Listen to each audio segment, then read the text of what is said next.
नमस्कार, मैं हूं आपके साथ रोहित और आप देख रहे हैं एनएफ न्यूज। जय बाबा केदार, कांग्रेस की करारी हार। जी हां, केदारनाथ से कांग्रेस हार चुकी है, जिसके बाद यह ऐलान बीजेपी वालों ने कर दिया है कि जय बाबा केदार, कांग्रेस की करारी हार। दरअसल बेहद दिलचस्प चुनाव रहा केदारनाथ का, और यह साख की भी लड़ाई थी। साख की लड़ाई थी अयोध्या हारने के बाद, साख की लड़ाई थी बद्रीनाथ हारने के बाद। ऐसे में केदारनाथ का चुनाव बेहद दिलचस्प और बेहद कांटे का रहा, और साख की लड़ाई आखिरकार बीजेपी जीत गई। आशा नौटियाल ने शानदार प्रदर्शन किया।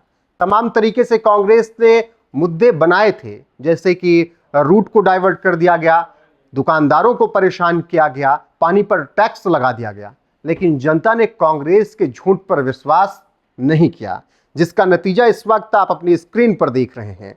आशा नौटियाल को 23,814 वोट मिले। 5,622 वोटों से आगे होते हुए वो चुनाव जीत चुकी हैं।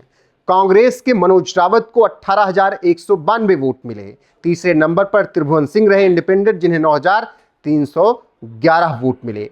तो इस तरीके से आशा नौटियाल ने जीत दर्ज की, और जैसे ही आशा नौटियाल ने जीत दर्ज की, उसके बाद उत्तराखंड के मुख्यमंत्री पुष्कर सिंह धामी ने ट्वीट किया, एक तस्वीर शेयर की। तस्वीर में बाबा केदार के साथ प्रधानमंत्री नरेंद्र मोदी, आशा नौटियाल और पुष्कर सिंह धामी बाबा केदार के सामने नतमस्तक नजर आए। और इसके साथ ही पुष्कर सिंह धामी ने लिखा, केदारनाथ विधानसभा उपचुनाव में देवतुल्य जनता द्वारा भारतीय जनता पार्टी को दिया गया जनादेश न केवल डबल इंजन सरकार के अभूतपूर्व विकास कार्यों पर जनता के अटूट विश्वास की मुहर है, अपितु यह बाबा केदार की पावन भूमि पर झूठ और भ्रामक राजनीति करने वालों को करारा जवाब भी है।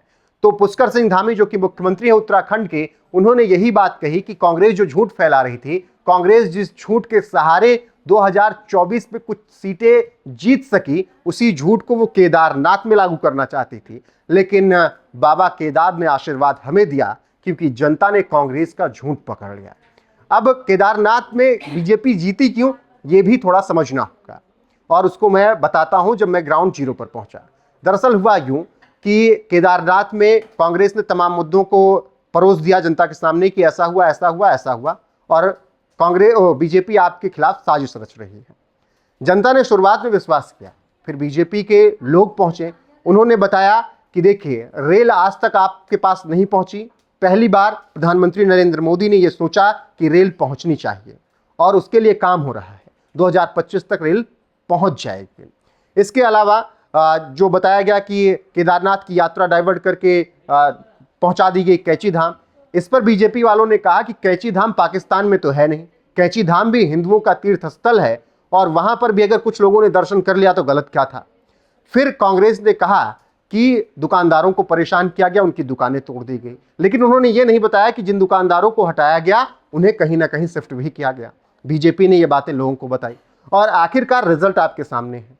और जमीनी स्तर पर हमें ये बातें लगातार सुनने को मिली थी, और बीजेपी के जो कार्यकर्ता थे, जो बीजेपी माइंडेड लोग थे, उन्होंने कहा कि कांग्रेस कितना भी भ्रम फैला ले, यहाँ के लोग आने वाले नहीं हैं। और उन्होंने ये भी दावा किया था कि 23 तारीख को आपको नतीजे दिख जाएंगे, और वो नतीजे आपके सामने हैं कि आशा नौटियाल ने केदारनाथ से चुनाव जीत लिया है। मतलब धामी ने जिस तरीके से काम किया, उस पर भी मुहर लग गई। प्रधानमंत्री नरेंद्र मोदी का जो विजन केदारनाथ को लेकर था, उस पर भी मुहर लग गई, और आखिरकार अयोध्या और बद्रीनाथ में जो हार मिली थी, कहीं ना कहीं बटोगे तो कटोगे ने मामला सेट कर दिया, और केदारनाथ में शानदार जीत बीजेपी ने दर्ज कर ली है। ऐसे में केदारनाथ में बीजेपी की इस जीत पर आपका क्या कुछ सोचना है, कमेंट में अपनी राय जरूर बताएं। बने रहे हमारे साथ। नमस्कार।